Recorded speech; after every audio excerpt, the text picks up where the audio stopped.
Magandang araw kaibigan! Tuloy po kayo sa Felicidad's Channel. Sa mga kwento ng buhay at pag-ibig na hinalukay sa natatagong baul ni Felicidad. Pero bago po tayo magpatuloy, huwag niyo pong kalilimutan na i-like ang video, i-subscribe ang channel, at i-click ang notification bell para lagi kayong updated sa mga parating pa na upload.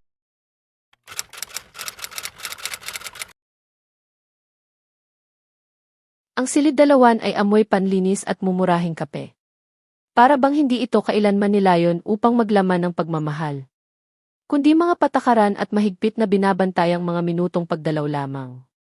Nakaupo si Amara sa matigas na plastik na upuan, nakapatong ng tuwid ang mga palad sa kanyang mga tuhod habang malakas ang kabog ng kanyang dibdib sa pagtitig sa pinto.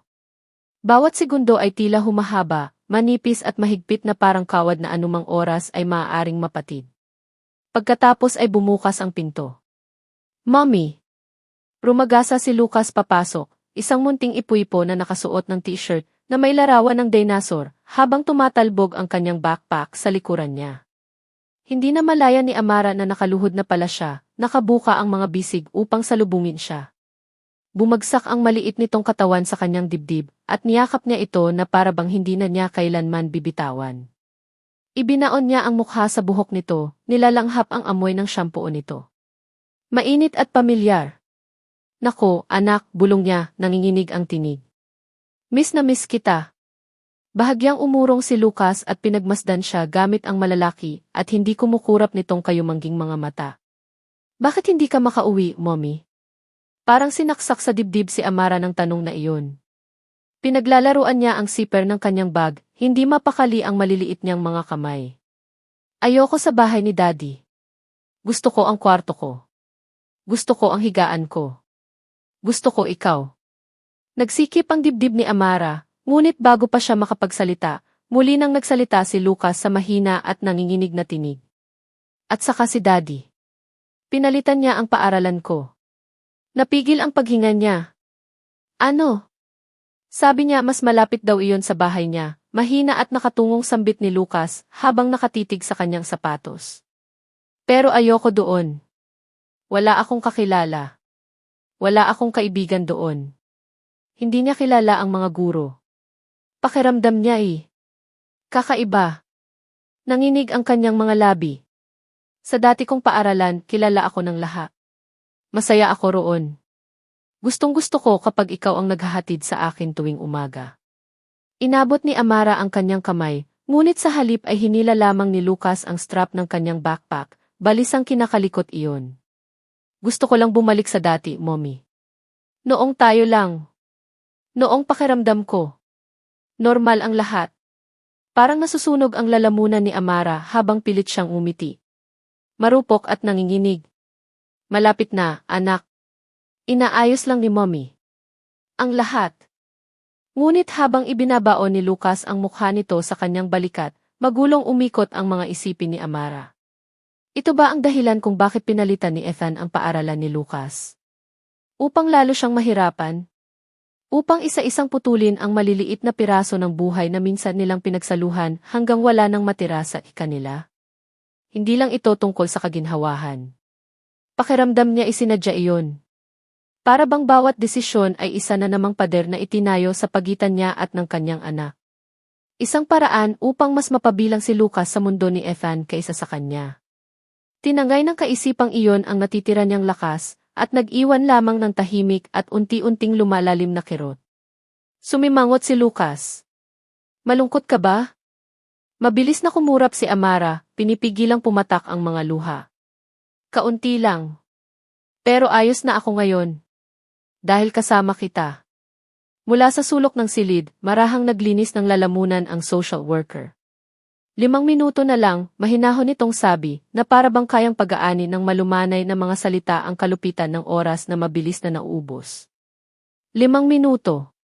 Mas hinigpitan ni Amara ang yakap kay Lucas, pilit isinasa puso ang bawat detalye.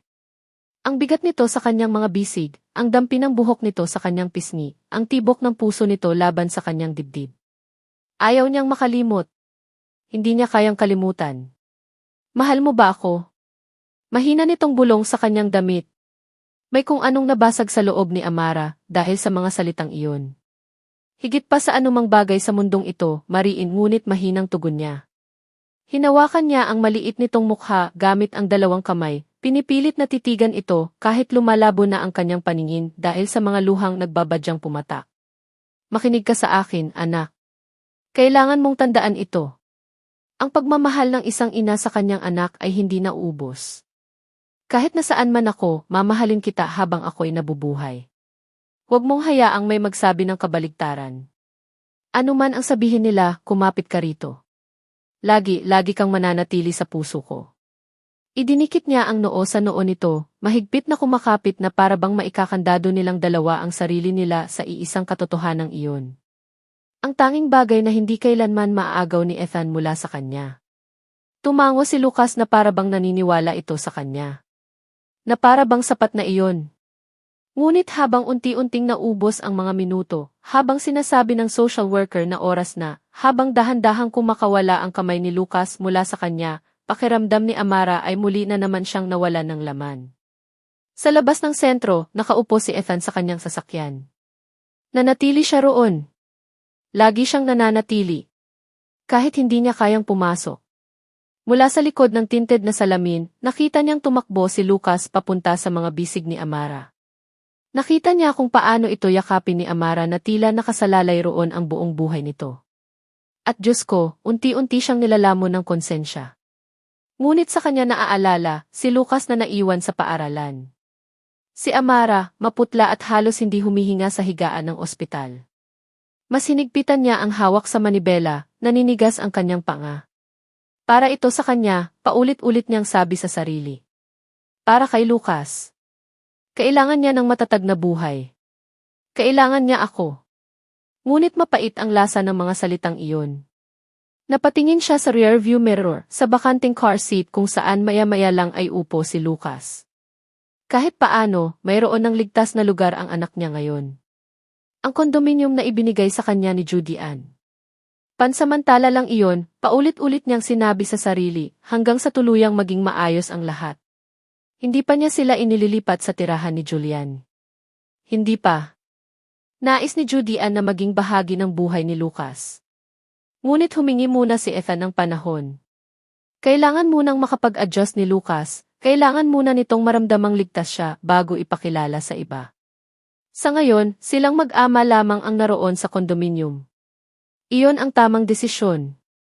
Ang ligtas na desisyon. Kaya bakit pakiramdam niya ay mali ang lahat? Pagkalipas ng 2 buwan, ang silid ng hukuman ay tila isang katayan. Tuwid na nakaupo si Amara sa kanyang upuan, mahigpit na nakakuyom ang mga kamay sa kanyang kandungan habang pilit niyang binabaliwala ang mabigat at nakapipigil na pakiramdam ng mga dingding na yari sa mamahaling kahoy. Ang mahihinang bulungan sa paligid at ang presensya ni Ethan na ilang hakbang lamang ang layo mula sa kanya. Nakaupo si Miranda sa tabi niya, nakapatong ang matatag nitong kamay sa kanyang tuhod upang pakalmahin siya. Huminga ka, mahina nitong bulong, ngunit kahit ang simpleng paghinga ay tila imposible. Ang abogado ni Ethan. Matangkad, elegante, at nakasuot ng mamahaling 3-piece suit na marahil ay mas mahal pa kaysa sa kanyang sasakyan. Ay larawan ng ganap na kahinahunan. Kalma. Mapanganib. Ang sarili niyang abogado ay patuloy na nagbubulong ng mga huling salitang pampalakas ng loob. Ngunit iyon ay tila marurupok at hungkag na mga katagang walang kakayahang protektahan siya sa mga darating. Halos hindi man lamang siya tingnan ni Ethan. Nang magsimula ang pagdinig, ipininta ng kampo nito si Ethan bilang responsableng magulang. Maaasahan. Matagumpay. Isang lalaking kumilos lamang upang maprotektahan ang kanyang anak. At si Amara? Isang asawang hirap sa buhay. Isang hindi matatag na ina. Ang labis na pag-inom ng gamot ay hindi itinuring na sigaw para sa tulong. Sa halip, binaluktot nila iyon bilang patunay na isa siyang panganib sa sarili niya. Bawat salita ay tila humihiwa sa kanya. Gusto niyang sumigaw, hindi ninyo ako kilala. Hindi ninyo alam kung ano ang isinuko ko, kung sino ang naging ako para sa kanya. Ngunit walang pakialam ang hukuman sa damdamin. Ebidensya lamang ang mahalaga roon. Nang matapos ang lahat, bumagsak ang martilyo ng hukom na parang putok ng baril.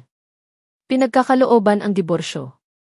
Ang buong pisikal at legal na kustodya ng menor de edad na bata ay iginagawad sa naghain ng kaso, si Ethan Mendoza. Ang kabilang panig ay bibigyan ng pinangangasiwa ang pagdalaw. Natapos ang mundo niya sa loob lamang ng isang paghinga.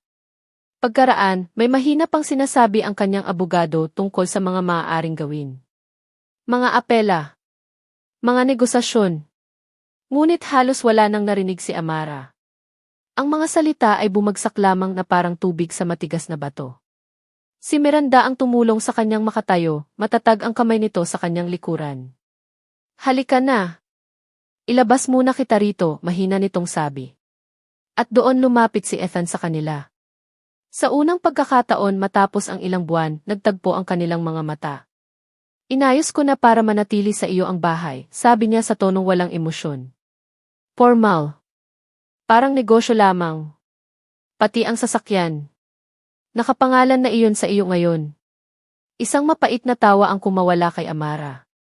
Premyo ba ito bilang pampalubag loob? Bahagyang napangiwi si Ethan ngunit hindi sumagot. Ibinigay niya kay Amara ang bahay. Ang sasakyan.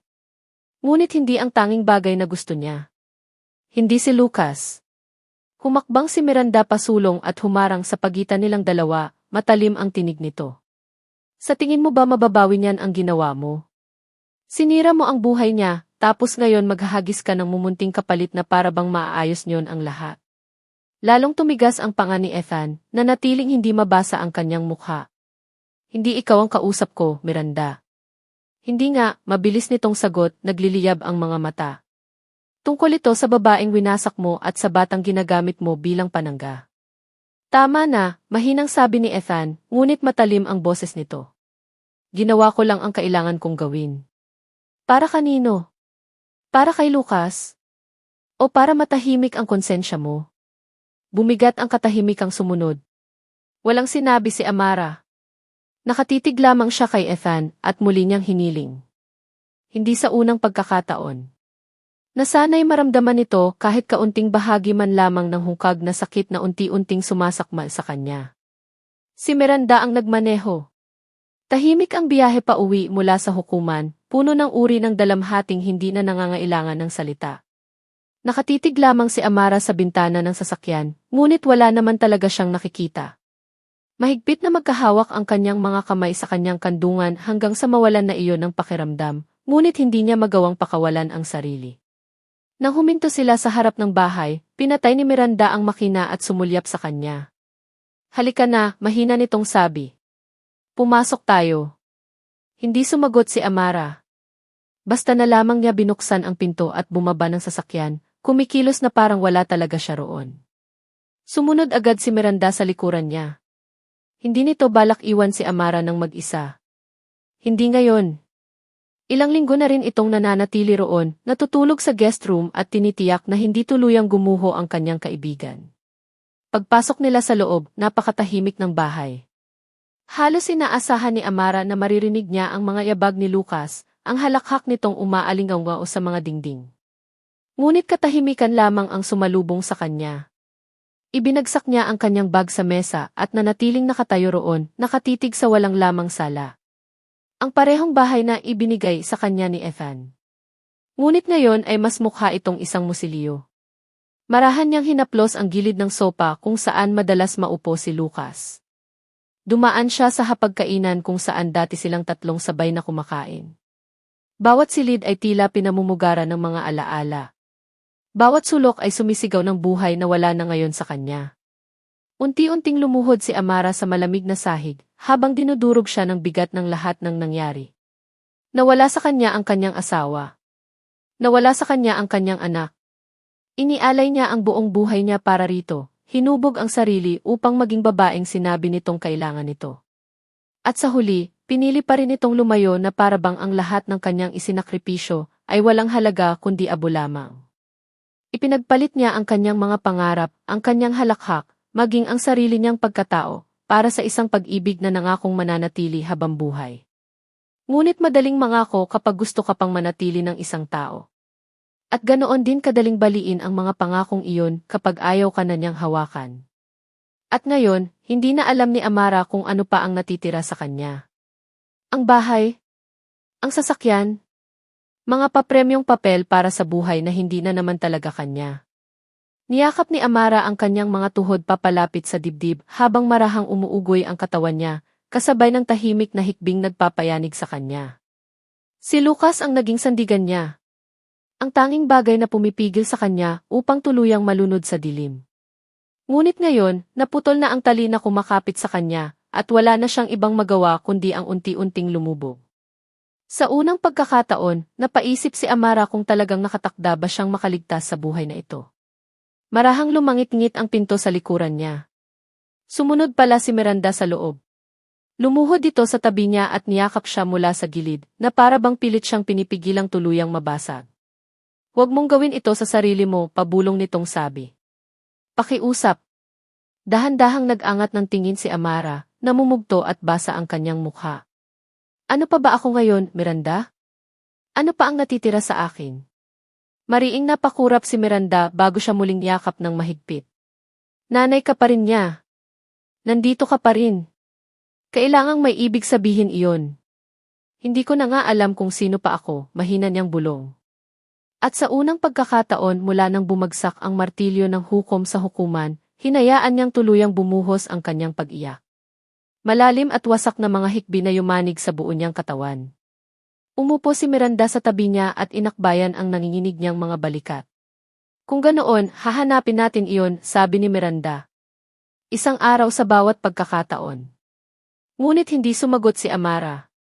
Dahil sa mga sandaling iyon, hindi na sigurado si Amara kung mayroon pa bang bahagi ng sarili niyang karapat-dapat iligtas. Mas lumapit si Miranda, naging matatag ang tinig nito. Halos nag-utos. Makinig ka sa akin, Amara. Tama na. Umiyak ka na, nadurog ka na. Ngayon, lumaban ka naman. Patunayan mo sa kanila, sa hukuman, kay Ethan, na ikaw ang ina ni Lucas at karapat-dapat ka para sa kanya. Matalino ka, Amara. Noon pa man matalino ka na. Panahon na para gamitin mo iyon. Tumayo ka. Magtrabaho ka. Buuin mong muli ang sarili mo. Dahil kailangan ka ni Lucas. Nakatitig si Amara sa kanya sa pamamagitan ng namamagang mga mata, habang ang mga salita ni Miranda ay tila humihiwa sa makapal na ulap sa kanyang isipan. At sa kaibuturan ng kanyang puso, alam niyang tama ito. Kapag hindi siya lumaban, mananalo si Ethan. Maaagaw nito ang lahat sa kanya. Hindi lamang si Lucas kundi pati ang huling natitirang piraso ng kanyang pagkatao. Hindi niya hahayaang mangyari iyon. Hindi niya kayang mawala ang kanyang anak. Sa sandaling iyon, tahimik na nangako si Amara sa sarili. Babangon siya. Lalaban siya. Para kay Lucas. Palaging para kay Lucas. Sa susunod na kabanata, sisimulan ni Amara ang muling pagbangon ng kanyang sarili, habang lihim niyang inihahanda ang laban upang mabawi si Lucas. Ngunit habang pilit niyang binubuo muli ang buhay niya, unti-unti ring mabubunyag ang mga bitak sa desisyon ni Ethan. At ang mga damdaming matagal nitong pilit ikinukubli. Kaya abangan natin,